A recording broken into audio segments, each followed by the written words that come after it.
Regresamos con más de Despierta con CDN. Gracias a ustedes por continuar con nosotros. Hoy tenemos especial recibimiento y especial bienvenida para dos buenos amigos de este programa y de esta casa. Me refiero a Jaime Ariztía Escuder, economista, y también el querido Magín Díaz, economista también.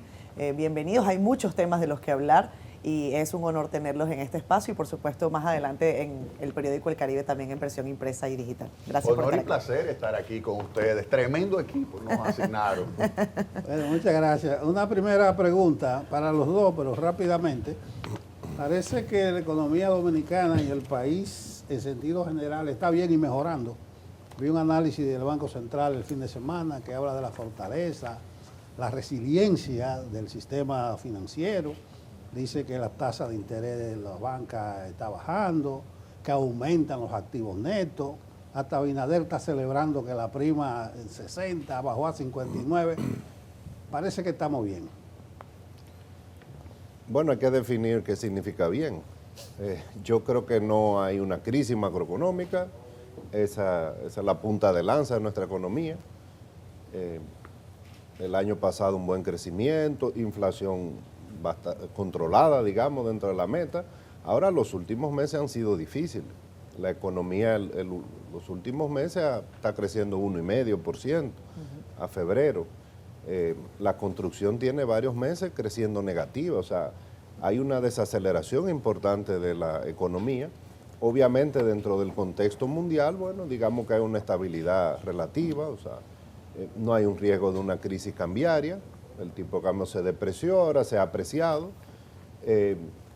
pero la economía está creciendo bastante poco para nuestros estándares. Un crecimiento cercano al 1,5%, 2%, para nosotros casi equivale a una recesión. Ahora, dentro del contexto mundial de lo que está pasando, bueno, pues digamos que sobrevivir es un buen logro y yo creo que estamos sobreviviendo. Pero Jaime, entre ese bienestar, el Banco Central dice que se está dando en un entorno internacional complejo, convulso e incierto. Es correcto. ¿Le faltó algún calificativo más? Correctivo, correctísimo. Todo eso se previó cuando decíamos hace ya unos meses que nos preparáramos para un proceso claramente perturbador proveniente de los Estados Unidos debido a la política que iba a ejecutar el presidente Trump.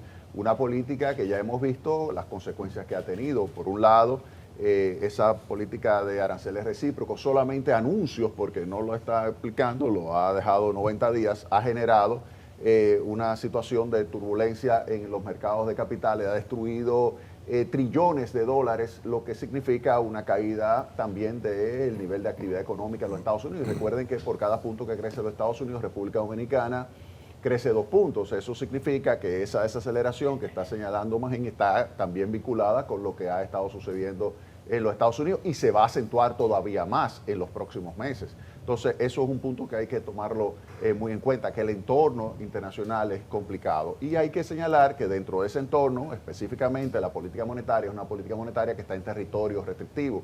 Y eso nos obliga a mantener la tasa de interés alta en el país. República Dominicana no puede darse el lujo de reducir su tasa de interés mientras los Estados Unidos la mantiene alta. La tasa de interés en los Estados Unidos se mantiene alta para evitar lo que pudiera ser un proceso de inflación generado por la política arancelaria de Trump. Esa política arancelaria de Trump va a subir los precios una sola vez y ellos se tienen que asegurar mantener el anclaje de las expectativas para que no haya persistencia en la inflación, es decir, que no se siga acentuando el proceso inflacionario. Y eso lo que implica es que se mantiene alta la tasa de interés, pero entonces Trump quiere que baje ya la tasa de interés y le está prácticamente echando la culpa de lo que puede ser una recesión en los Estados Unidos que puede venir en los próximos meses. Se le está echando la culpa a Jerome Powell, que es el presidente de la Reserva Federal. Lo que le está mandando a decir con esto, como tú no bajaste la tasa de interés, tú eres responsable de que haya recesión, y no. La recesión está vinculada a la política arancelaria de Donald Trump, que nos va a afectar a nosotros también, pero como señalaba muy bien Magín, estamos frente a una economía que ha demostrado mucha resiliencia por décadas. República Dominicana tiene una economía, afortunadamente, que logra absorber muy bien los choques externos y logra recuperar rápidamente la estabilidad macroeconómica. Y algo importante, nosotros valoramos mucho como país la estabilidad. Nosotros valoramos mucho esa estabilidad, el anclaje de las expectativas de inflación, Y por eso yo creo que el Banco Central, que tiene mucha credibilidad, que es una entidad que es fundamental para mantener la estabilidad junto con un gobierno que por años también ha logrado mantener el déficit en el entorno del 3% del PIB. En la parte del gobierno central, o sea, dejando otras partidas fuera, como el coasí fiscal, pero la parte del 3% del PIB, pues, aun cuando haya sido reduciendo el nivel de inversión pública en los últimos años, pero eso ayuda a mandar como mensaje el sostenimiento de la estabilidad macroeconómica. Sí, Magín, con este tema de los aranceles, justamente hay una comisión en Estados Unidos que ha ido a ver ese tema y uno se pregunta si de allá para acá vendrán con algo en las manos. Pero otra pregunta que se formula mucha gente es, ¿cuáles razones llevan a un país a colocar aranceles a otro, sobre todo a una nación con la que tú tienes un acuerdo, como es el caso de Estados Unidos con nosotros a través del DEREK-CAFTA? ¿Qué pudo haber movido a Estados Unidos a meternos ahí dentro de ese saco con un 10% que se ha mencionado? Bueno, no es un tema de un análisis económico racional, es un tema de ideología. El presidente Trump cree en eso y por eso es que Jeffrey Sachs, que es un profesor de la Universidad de Columbia, calificó esto la semana pasada como la política económica de Mickey Mouse. O sea, lo que él está haciendo es totalmente descabellado, por eso los mayores referentes de economía a nivel mundial, de Harvard, de Chicago, de las principales universidades, dicen que esto no tiene ni pies ni cabeza. Y, o sea, él mismo está induciendo una recesión en Estados Unidos por las políticas que quiere hacer. Entonces, el argumento que él usó de aranceles recíprocos, se inventaron ese concepto, eso no existe. Salimos, digamos, bien parados porque nos tocó el mínimo, que es un 10%. Yo creo que es bien que el gobierno haga un diálogo. Obviamente somos un país muy pequeño, no podemos enfrentar a Estados Unidos ni debemos hacerlo. Y bueno, yo creo que es una señal de buena voluntad, es nuestro principal socio comercial y no nos queda más remedio que tratar de negociar algo.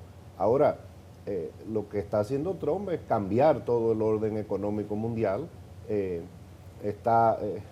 Las expectativas de crecimiento han bajado para Estados Unidos, las expectativas de inflación han aumentado y el más perjudicado de esto va a ser el consumidor norteamericano.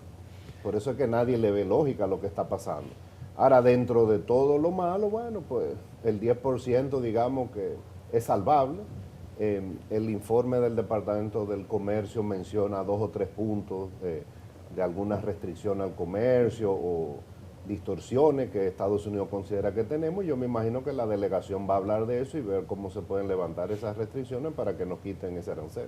Mira, yo creo, siguiendo a Magín, que la realidad es que si utilizamos la fórmula que ellos aplicaron para otros países para calcularle ese arancel, nosotros deberíamos tener un subsidio por el hecho de que tenemos 5.263 millones de dólares de déficit frente a los Estados Unidos. Si yo eso lo utilizo para calcular el arancel recíproco, lo que yo debería recibir como país es un subsidio de 35%. De tal manera que la misión que está allá, lo primero que tiene que ponerle es, vamos a utilizar la fórmula que ustedes están aplicando para China, para Taiwán, para Vietnam, para Bangladesh, para Brasil, para todos los países. Si es así, entonces a nosotros lo primero que ustedes nos tienen que dar es un subsidio. Vamos a comenzar por ahí. Como es un subsidio, ustedes nos dicen que tenemos algún tipo de barrera, vamos a compensar con esto.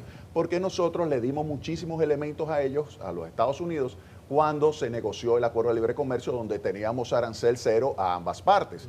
Si eso que le dimos a ellos, ahora ellos lo quieren renegociar, como por ejemplo el tema de la ley de propiedad intelectual o también el tema de las compras públicas, porque esa ley de compras públicas se hizo debido a que los Estados Unidos querían poder participar, como de hecho participan y ganan muchísimos concursos, muchísimos procesos en el área de contratación, así como de compras de bienes en el gobierno dominicano. Eso lo ponemos sobre la mesa. O sea que yo creo que la misión que está allá en los Estados Unidos tiene que ponerle los elementos que ya le hemos cedido a los Estados Unidos y nosotros no, definitivamente nos merecemos ese arancel del 10%. Y para mí es un costo muy grave. Hay algunos que han dicho que no estamos tan mal. No, ahora todo el mundo está en 10%, o sea, estamos mal, muy mal, porque cualquier arancel que se ponga en los Estados Unidos significa una reducción del nivel de consumo. Y una reducción del nivel de consumo en los Estados Unidos significa menores exportaciones de la República Dominicana, en consecuencia un impacto negativo. O sea que de entrada no es que estamos mejor de nadie, simplemente estamos mal. Y los Estados Unidos lo que tienen es que corregir el rumbo de su política económica para evitar una recesión, primero en Estados Unidos y luego a nivel global, porque recuerden que los Estados Unidos sigue siendo la economía más importante del mundo. Jaime Magín, si la política o la base sobre la cual se creó en Estados Unidos esta política de aranceles que en un punto son, entre comillas, transitorios, porque son para llevar a los países a negociar con Estados Unidos, pero en otro punto son, pareciera que absolutistas, porque hay países que tienen hasta un 100% de impuestos. 145%. Con ese arancel, eso significa un embargo, es el equivalente a un embargo, eso no hay comercio. Si Estados Unidos pone un 145% y China pone un 125%, eso significa... Se acabó el comercio. Exactamente. ¿Cuál es la lógica sobre la que República Dominicana debe basarse para una negociación con Estados Unidos si al ser un impuesto de doble vía o del ojo por ojo, como dijo Donald Trump, les aplico lo mismo que le han aplicado a Estados Unidos y República Dominicana no les aplicó el arancel del 10%? ¿Cuál es la base para la negociación? No, lo que pasa es lo que dijo Jaime. El principal criterio que usa Trump es que él considera a los países que tienen abusadores, considera a los países que tienen un superávit con Estados Unidos. Pero nosotros tenemos un gran déficit, entonces de entrada, como dijo Jaime ahorita, no deberían ponernos aranceles, bajo el criterio de Trump, que es un criterio equivocado, por cierto, o sea, no tiene ni pie ni cabeza la lógica económica de él, pero ya la lógica se perdió hace tiempo. Es el país más poderoso del mundo que quiere hacer una política económica, vamos a decirle, de bullying. Entonces, bajo ese criterio, nosotros como país tenemos un gran déficit comercial con Estados Unidos, ya no deberíamos tener. Entonces, ese es el primer argumento.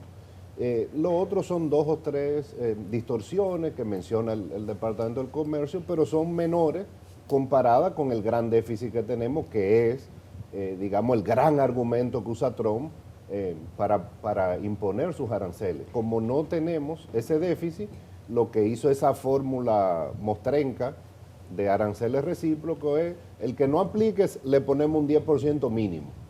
Entonces ahí nos tocó el 10%, pero bajo la lógica de Trump no deberíamos tener ese arancel. ¿Qué pasaría Lo si ideal, Yulisa, es simplemente 0-0, o sea, 0 arancel ellos, 0 arancel nosotros. A nosotros no nos conviene ningún tipo de represalia contra los Estados Unidos, de decir, no, vamos a ponerle un 10%, no, porque nos perjudicamos nosotros. ¿Tú te imaginas nosotros con ese enorme volumen de importaciones que viene a Estados Unidos que le pongamos un 10%?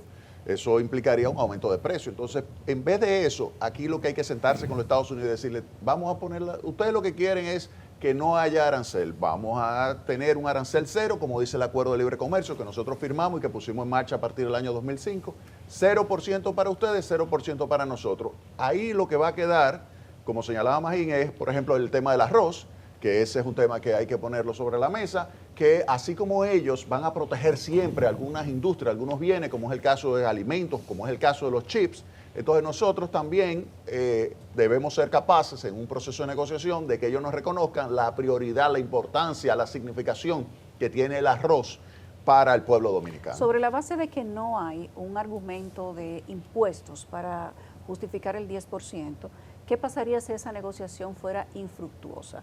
Si no se elimina el 10%, bueno, ¿de qué manera afectaría? No tenemos... ¿Y qué pasa con el Tratado de Libre Comercio? Bueno, letra muerta. Es que para Trump es letra muerta. O sea, nosotros somos muy pequeños para exigirle nada a Estados Unidos. Tiene que ser por las buenas. Ahora, claramente, el porcentaje de las exportaciones nuestras que va a Estados Unidos es demasiado grande. La zona franca es 75%. Entonces, eso encarece nuestras exportaciones, menos competitivo y el volumen de exportaciones va a bajar. Eso es lo que va a pasar. En promedio, las exportaciones, 60%. O sea, tú puedes tener desde un 95% hasta un 35%, pero 60% promedio de nuestras exportaciones. El 83% de nuestras remesas, el 40% de lo que es inversión extranjera. Todo el turismo también es significativo, alrededor del 40% es Estados Unidos. Es decir, que a nosotros nos conviene que a ellos les vaya bien, porque cuando a los Estados Unidos les va bien, a nosotros nos va mucho mejor.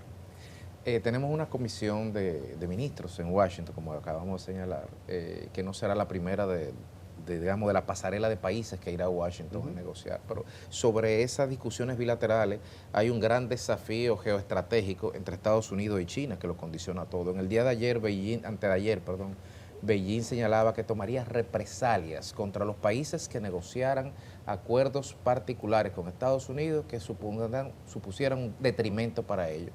¿Cómo quedamos nosotros como país no incidente ni preponderante al momento de tener que elegir con quién negociar y bajo qué términos? No, eso no es opción. A nosotros nos conviene es con Estados Unidos. Claro. O sea, yo creo que se hizo bien el país en su momento en hacer relaciones diplomáticas con China, igual que tiene Estados Unidos y todos los países grandes, eso es lo natural.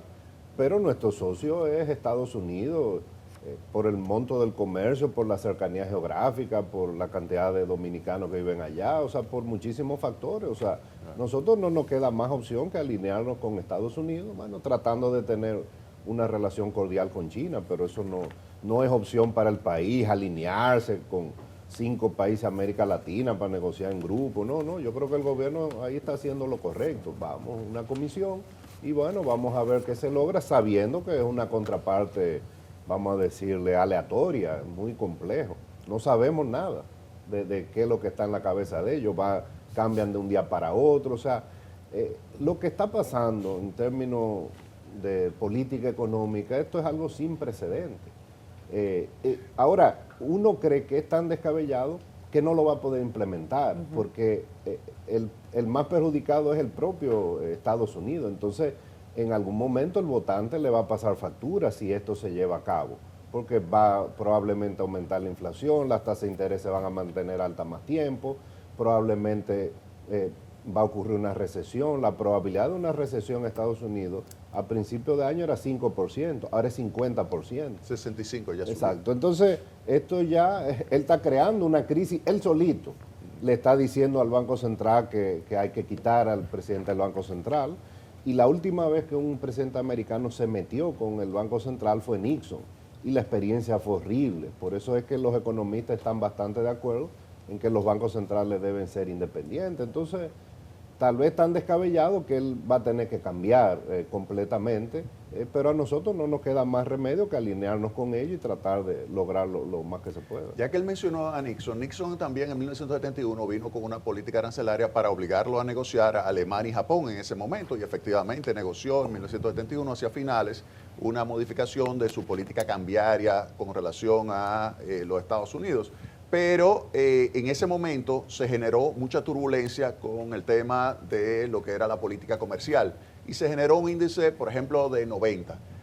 Actualmente ese índice está en 1600 en términos de riesgo, de incertidumbre de la política cambiaria, porque tú no sabes en qué pie tú estás parado. ¿Tú sabes por qué se logró posponer 90 días el arancel recíproco? Porque Peter Navarro, que es la persona que ha estado empujando para el establecimiento de esos altos aranceles, no solamente en este gobierno, sino en el gobierno de Donald Trump, el primero, que llegó a 366 ese índice de riesgo, de incertidumbre en materia comercial, pues ese Peter Navarro, en un momento que no estaba en la Casa Blanca, los otros se adelantaron y rápidamente sacaron la posposición por 90 días.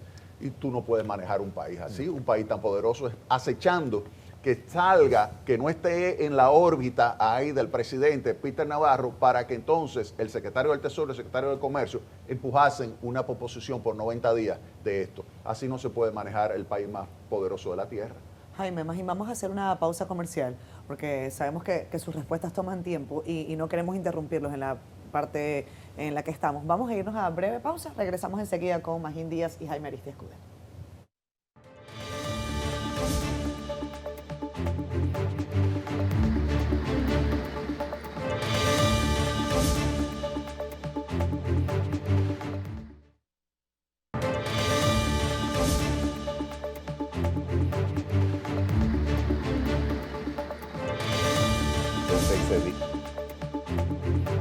Seguimos con más de Despierta con CDN. Hoy conversamos con los economistas Magín Díaz y Jaime Aristi Escuder. Son muchos los temas. Hemos abordado materia arancelaria, también un poco de tasas de interés. Estamos en un tiempo convulso y ustedes bien lo han advertido y señalado. Fíjense que ustedes hablan de probabilidad de recesión de casi 65% advertida por organismos internacionales. Hablan de que estamos en el mundo económico de los sinsentidos, de esto, de qué se trata. Los economistas en el mundo se ponen las manos en la cabeza y dicen hacia dónde vamos. Y si los economistas están preocupados, ¿qué decir de la gente?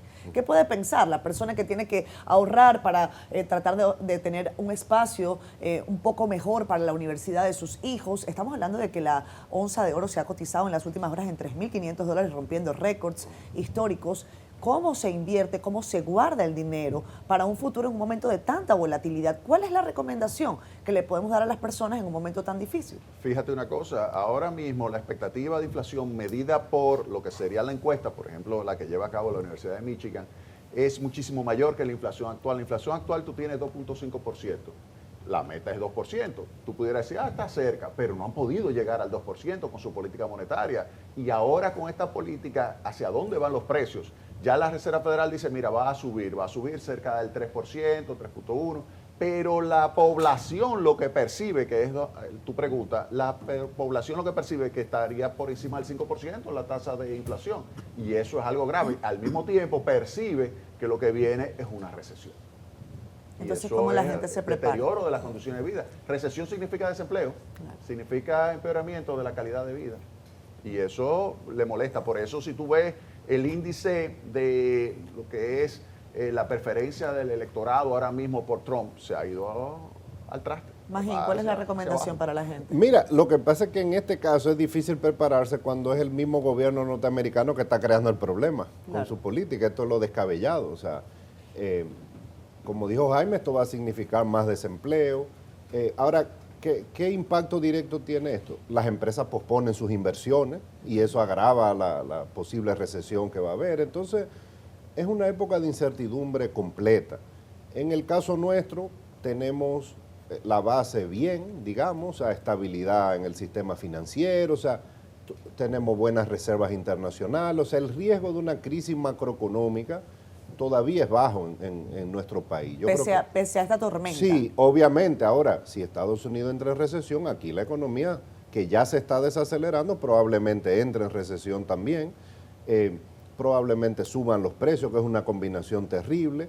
Entonces es difícil prepararse para esto. O sea, ahora, los gobiernos que hacen en estas circunstancias, bueno, también se van preparando. Por ejemplo, no hemos podido aprovechar el alza del precio del oro, porque no se tomaron las decisiones en su momento. El país está perdiendo más de $1 millón diarios de ingresos fiscales por el atraso que hay en los permisos de la Barrick. No se preparó. Tenemos algo de margen para endeudarnos, que es lo que hacen los gobiernos, pero no tanto por no haber hecho la reforma. Entonces, son tiempos difíciles. Ahora yo, digamos que estoy medio optimista de que hemos sorteado otras crisis. Ahora, la naturaleza de esta crisis no tiene precedente porque es inducida por la economía más grande del mundo. Lo que nos está beneficiando es el precio del petróleo. El Eso lunes ayuda. estaba como 63, la semana anterior llegó hasta 60 y 59. Por cada Entonces dólar. no hay mal o no hay tronque por bien no venga. Sí, sí, pero yo hubiese preferido tener 1 millón de onzas de oro exportadas anualmente y no 500.000 como tenemos hoy día, y tener un precio del petróleo un poquito más alto. Con el precio del petróleo, por cada dólar que tú reduces el precio del petróleo, te ahorras $50 millones al año. Es algo sumamente positivo. Eso ayuda a las finanzas públicas y ayuda también a lo que es propiamente las cuentas externas. Pero, sin lugar a dudas, lo ideal hubiese sido a poder aprovechar los $3.500 por onza Troy, que ahora mismo se cotiza el oro, que le hubiese generado un nivel extraordinario de ingresos al gobierno. Lamentablemente, como señaló Magín, no se hicieron, y aquí se tocó en este mismo programa, se tocó ese tema. El Ministerio de Energía y Minas no hizo el trabajo adecuado en los primeros 4 años de este gobierno. Sí, Magín, un tema del pacto, la depreciación del peso, que esta semana está eso más controlado. Eso es transitorio, digamos que estamos frente a un cambio estructural de la tasa de cambio. A mí. Mira, el tipo de cambio es un precio que se debe mover para arriba y para abajo. Para el dominicano, cuando se mueve, en cualquier sentido, crea un gran nerviosismo. Ahora, las razones por las que se depreció el tipo de cambio estaban claras. La gente decía, bueno, pero las exportaciones van bien, los flujos de divisa van bien, la reserva internacional es alta. Bueno, no hay razón. Ahora, que uno decía, no, crisis cambiaria no va a haber, pero razones para que se deprecie sí. ¿Por qué? Porque subieron las tasas de interés en Estados Unidos por primera vez en 15 años. El Banco Central nuestro hizo política monetaria desde el 2008 enfrentando una tasa de interés cero en Estados Unidos. Pero las tasas subieron por encima de 5%. Entonces, si tú quieres mantener aquí un tipo de cambio relativamente fijo, eso crea presiones fuertes, cambiar, y fue lo que enfrentó el Banco Central. Y por eso se depreció, sin el riesgo de una crisis cambiaria. Ahora el Banco Central tomó medidas y ahora se está apreciando, pero no es magia. Aquí hubo una contracción monetaria en las últimas semanas importante. El Banco Central desde agosto del 2023 ha puesto casi 4.000 millones de dólares en el mercado. O sea, hay razones por las que eso se ha apreciado y son movimientos relativamente normales. Ahora, a nuestras exportaciones eso le perjudica, que es importante eso tenerlo en cuenta. Todo el mundo, la mayoría se pone contento, está ahora el tipo de cambio barato, pero en un contexto de incertidumbre internacional, la depreciación iba a ayudar a las exportaciones y al turismo, ahora no tanto. Entonces, bueno, vamos a ver cómo el Banco Central lo maneja, sabiendo que hay una restricción en Estados Unidos. Aquí las tasas de interés no pueden bajar mucho. Hay algo que decía un economista. En economía no hay soluciones, hay dilemas. Lo decía un profesor de la Universidad de Chicago, Thomas Sowell. O sea, ¿queremos tasa de interés desplomada? Bueno, el tipo de cambio se va a depreciar muchísimo. Entonces, el Banco Central va a tener que ir manejando de acuerdo también a cómo vaya la coyuntura internacional. Déjame yo ampliar un poquito sobre ese tema de la tasa de cambio porque es sumamente importante. Sí. Mira, desde marzo del año 2020 comenzó a aumentar la volatilidad de la tasa de cambio. Tú puedes ver el antes y después de marzo. Antes de marzo de 2020 tú tenías una trayectoria donde anualmente eso era alrededor de un 4% de depreciación cambiaria. Es decir, el peso perdía valor y eso estaba bien porque hay un diferencial también de tasa de inflación entre República Dominicana y los Estados Unidos. Y en consecuencia, para tú mejorar tu competitividad o mantenerla por lo menos, tú necesitas ese 4%. Bien. ¿Qué sucedió después de marzo del 2020? Ahí ha habido periodos en los cuales el gobierno, específicamente el Banco Central, ha inyectado una cantidad enorme de liquidez. Inyectó liquidez, generó eso un fuerte incremento. En el año 2020 la tasa de cambio se devaluó 10%, lo cual no era normal. Luego viene una apreciación, una absorción de liquidez, una salida de peso de circulación, hubo una apreciación significativa de la tasa de cambio y luego a partir de mayo del 23 hubo otra inyección de liquidez y entonces vuelve entonces y sube la tasa de cambio y se mantuvo en esa trayectoria y en esta parte del año, en los primeros 3 meses del año, se registró un ritmo de depreciación de 3.5%. Ese 3.5% es el mayor desde el año 2004 para 3 primeros meses de año. Desde el año 2004, recuérdate lo que pasó en el año 2004, una situación crítica. Entonces esos primeros 3 meses, ahí en ese momento nosotros le señalamos al Banco Central que tenían que revertir lo que estaba sucediendo con su política monetaria. La política monetaria del Banco Central en ese momento era de redimir los certificados y dejarlos esa liquidez en el mercado. Nosotros le señalamos que si querían detener el ritmo de depreciación, no apreciar la moneda, sino detener el ritmo de depreciación, reducirlo, ese ritmo, y terminar en lo normal, 4 o 5% el año completo, necesitaban sacar liquidez. Pero ¿qué sucedió? El Banco Central nos hizo caso, saca pesos, pero en vez de simplemente reducir el ritmo de depreciación, comienza a apreciar. Una apreciación que combina 2 factores, ese que es el manejo de la liquidez, se absorbe en pesos, pero lo otro también que hay que tomar en cuenta es que Estados Unidos, el dólar, ha perdido valor frente a todas las canastas de moneda que tú quieras definir y específicamente con relación al euro. Con relación al euro se ha depreciado 10% lo que va de año, 10%. ¿Qué sucede? República Dominicana frente al euro se ha depreciado 6%. Si República Dominicana, por ejemplo, ahora que apreció la tasa de cambio, viene y baja la tasa de interés, que ese es el mensaje, y yo le dije al Banco Central recientemente que eso es un error, tratar de bajar la tasa de interés en este momento. Si ahora baja la tasa de interés y el dólar a nivel internacional reclama su espacio, reclama su posición nuevamente y vuelve a tener la tasa de cambio que previamente tenía frente al euro, eso significa que de repente el euro y el dólar se colocarían en un nivel que significaría para la República Dominicana una depreciación a nivel internacional, una presión interna, una depreciación equivalente al 6% del peso frente al dólar. Eso significaría que ahora la tasa de cambio peso-dólar, ¿tú sabes cuál sería? 65 pesos por uno. 65 pesos por uno. Entonces, por eso es que yo le digo al Banco Central, tenga mucho cuidado de no mandar ese mensaje de que la tasa de interés está bajando, porque cuando comience a fortalecerse el dólar a nivel internacional, que se comience a eliminar este ruido, porque se va a eliminar, porque tarde o temprano el mercado somete a la obediencia a Donald Trump, lo va a hacer, en ese momento que el dólar reclame su espacio, entonces ahí nosotros, si nos atrapa con una situación de baja tasa de interés, podemos tener una salida de capitales, una sustitución de monedas y una depreciación muy acelerada del peso frente al dólar. Entonces, lo que vamos a tener es una situación de ¿qué? De la volatilidad cambiaria, y eso no nos conviene.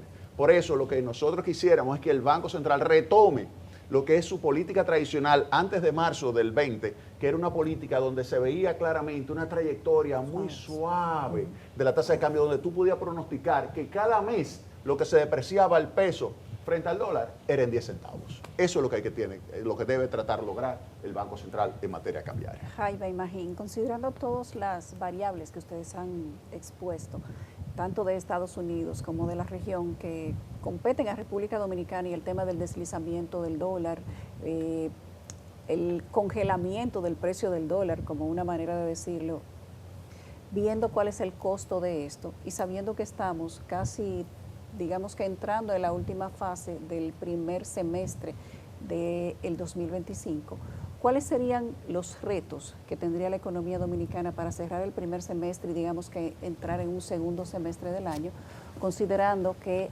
hasta junio, agosto el gobierno empieza a dar bonos? Hay nuevos bonos ahora de 30,000 pesos por el tema de la tragedia, pero para iniciar el año escolar el gobierno tiene que abrir una tubería de dinero para volver al año escolar y entregar bonos, que son regalos económicos del gobierno para paliar la crisis de la gente. Ustedes han hablado de que se está perdiendo $1 millón mensuales por el tema de la falta de crecimiento del sector minero y el tema del oro diario, $1 millón diario, que son numeritos importantes. Pero además no se hizo una reforma fiscal, aunque se han hecho algunos intentos sueltos, pero pareciera que la economía debe tener algunas preocupaciones. ¿Cómo entienden ustedes que se debe vislumbrar la economía al cierre del primer semestre del 2025? Y si hay algunos retos que deberían tal vez tomarse quizá con más apuro, y cómo tomar, quizás con qué pinzas, tomar lo que está pasando con Estados Unidos. No, con pinzas no, hay que tomarlo con alicate, lo que está pasando en Estados Unidos. Mira, aquí hay que separar un poco. Esta es una economía que crece con baja inflación, mucha estabilidad en el sistema financiero, casi mejor que cualquier economía de América Latina, eso es una cosa. Pero donde nos quemamos es que no resolvemos los problemas estructurales. El problema del sector eléctrico está ahí, los problemas institucionales, o sea, ¿por qué no avanzamos con el tema de la minería? La informalidad es 55%, el mercado laboral muy rígido, no acabamos de hacer una reforma que resuelva un poco el tema, el costo tan alto del mercado laboral. Evasión tributaria. Evasión más o menos la misma y no hay grandes avances. El gobierno se ha manejado con adelanto de impuestos, uno que otro impuesto mejora, pero es pidiendo adelanto, haciendo amnistía, lo de Aerodón. Entonces es un equilibrio, digamos, precario en ese sentido. Y esto esta crisis internacional, bueno, pues nos agarra en un momento de que tenemos menos grado de libertad. ¿Por qué? Porque 4% del PIB no solo ya es el gasto en educación, es el gasto en interés. ¿Cómo el gobierno ha podido mantener un déficit con una inversión pública muy baja? Entonces, Si esto se complica, bueno, el gobierno podría endeudarse más, pero eso va a implicar entonces más pago de intereses. O sea, el gobierno no tiene tanta holgura. Obviamente hay margen. Este es un año, igual yo lo veo casi como el 2020, que lo que hay que sobrevivir. Si crecemos 2%, bueno, amén, salimos de este año, dado lo que está pasando. Lo que se ve hasta ahora es un año o un semestre de un crecimiento muy bajo. Los primeros 2 meses crecimos 1,5%. Yo dije al principio que eso equivalía casi a una recesión, para nuestros estándares bajísimos, pero si eso es lo que viene determinado por las políticas de Trump, pues para nosotros es casi un dato, no vamos a poder hacer mucho porque no tenemos tanta holgura. Y bueno, si se complica, el gobierno va a tener que endeudarse un poco más y aumentar el techo del déficit para poder tratar de incentivar un poco la economía por ese lado. Porque el Banco Central, como dijo Jaime, ¿cómo incentiva la economía? Bajando tasa de interés, pero no tiene margen ahora, no tiene mucho. Si la baja va a tener que aceptar una depreciación más alta del peso. Entonces es un juego complicado este año.